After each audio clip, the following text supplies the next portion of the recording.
Do you agree with Stephanie White? Listen, I don't watch the WNBA extensively enough to say whether I agree or disagree. But I've often used the line, Shay, that I'll share with you because I don't know if I've ever used it while you've been on the air with me. If it walks like a duck and it quacks like a duck, it ain't a damn mongoose.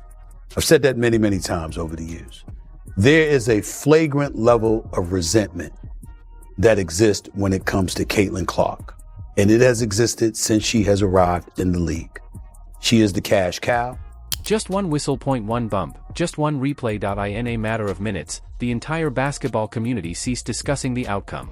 Rather, the same question was being asked by everyone. What actually became of Caitlin Clark? No one anticipated a single sequence. From a routine regular season game to the center of national basketball discussions.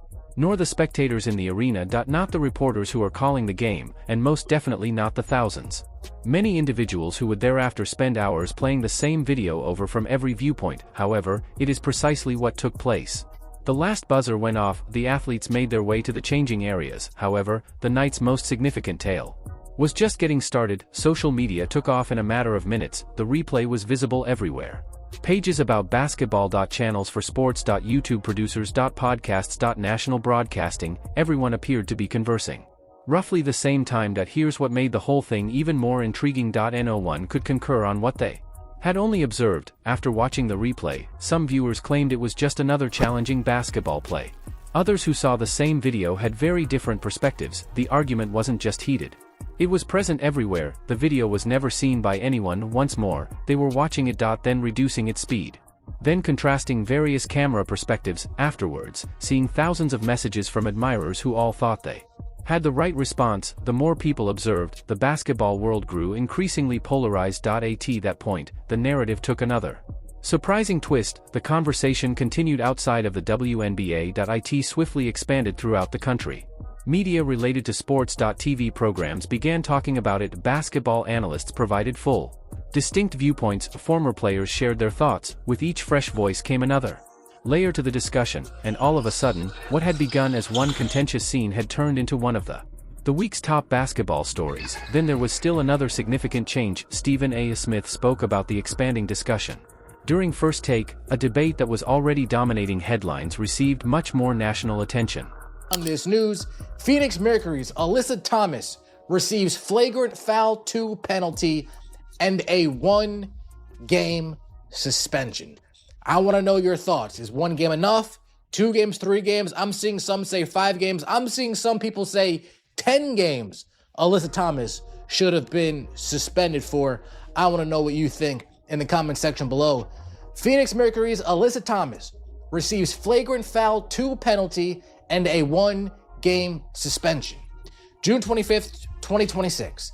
Upon post-game review, the Phoenix Mercury's Alyssa Thomas has received a flagrant foul 2 penalty and a 1-game suspension for recklessly making contact with her fist to the throat area of Indiana Fever guard Caitlin Clark. It was announced today by the WNBA.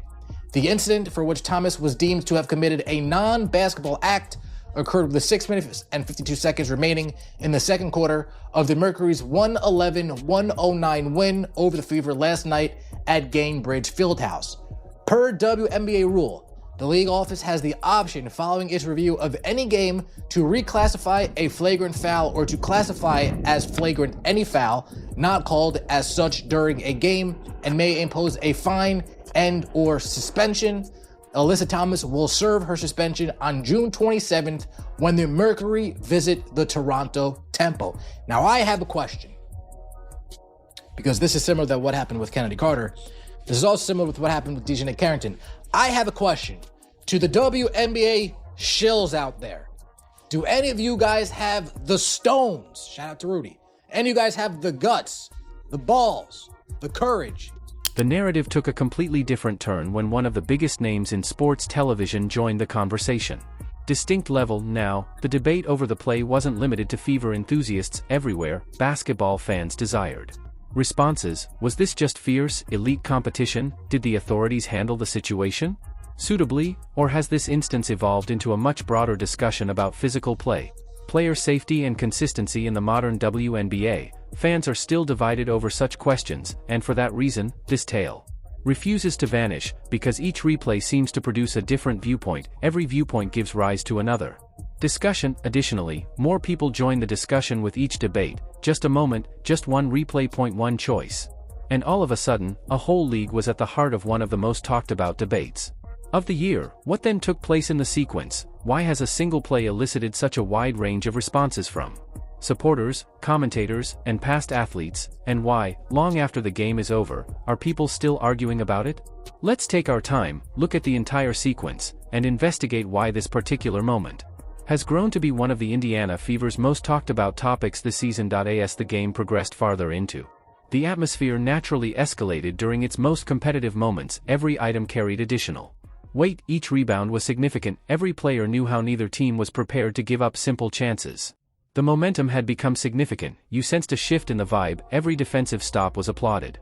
Every ball that went free turned into a fight. The game's physical aspect kept increasing. Possession following possession, the sequence that everyone is still discussing came next. A quick-paced play with Caitlin. Both the audience and watchers at home took notice of Clark right away. Star power and her cachet, and as a result, if they have an opportunity to go at her, they're going to take it. Now, Caitlin Clark is no innocent bystander in all of this. She's a high-end competitor. She can be very feisty. We saw from her college days where she can chirp and talk junk at you, which is why Angel Reese went at her when they ultimately beat her for the national championship, because she was chirping right back at her and trolling her. That's where the real fame of Angel Reese rose. We saw all of this. In the end, there are people that undoubtedly respect her, and you have an appreciation for what she's brought to the game in terms of notoriety and what have you. And I'll be the first to say that the Janae Ogumakays, the Andrea Carters, and all of them, Monica McNutts, are far more qualified than me to speak on the issue because they see more of it than I do. But with what I've seen, you are able to say 1 + 1 = 2. And there's been a level of resentment that has existed where I believe there's been a failure on the part of some people to appreciate the mantra of a rising tide lifts all boats. Ride this cash cow till the wheels come off. They did it in the NBA with Magic Johnson. They did it ultimately with Michael Jordan. You know, that's how you do this. You find somebody that just galvanizes folks and ingratiates themselves with the public at large in such a way where everywhere they go and whatever they do, everybody wants to watch. You don't resent that. You feed off of it to build your own. And I think that WNBA as a whole, that women's basketball as a whole, and some, not most, not all, but some WNBA players need to appreciate that and gravitate to that and grab hold of that and ride that wave to your own ascension, as opposed to resenting it and showcasing it the second you get an opportunity to, whenever Caitlin Clark is in your vicinity. That would be my advice. That's all I could say about that. I didn't love that this happened not once but twice yesterday, where there was basically a no call. I thought Stephanie White did the right thing. She should have gone off. She needs to protect her superstar. That's her right. Completely. Absolutely. I also do think the league should probably review this. I don't have information on if they have started that process or not, but I think that maybe would be a good call, considering some of the images that have come out from this. I'm not calling anyone a dirty player, but it did feel a little bit like a cheap shot. So I agree with Stephanie. Well, the NBA, if the NBA is going to review calls, you're saying the WNBA can review calls and act retroactively and make sure that you hand down appropriate punishment where you deem that. Reactions occurred almost immediately within the arena. Online, those responses multiplied within minutes. Clips started to go viral on social media at an amazing rate. Basketball producers began sharing breakdowns in slow motion. The replay was paused frame by fans. Various camera perspectives emerged, and every new perspective seemed to start a whole new discussion. Some thought the officials actually made the right choice. Others contended that the replay brought up challenging issues that need discussion. That's precisely why this moment grew far larger than a single asset, because as soon as millions of basketball fans start looking at the same play from many angles, the discussion always extends beyond the actual game, and that is precisely what took place. People's questions increased as more people watched. The conversation grew in size as they asked additional questions. And as the hours went by, it became more and more obvious that this wasn't just another viral highlight. It had turned into one of the week's most important basketball discussions.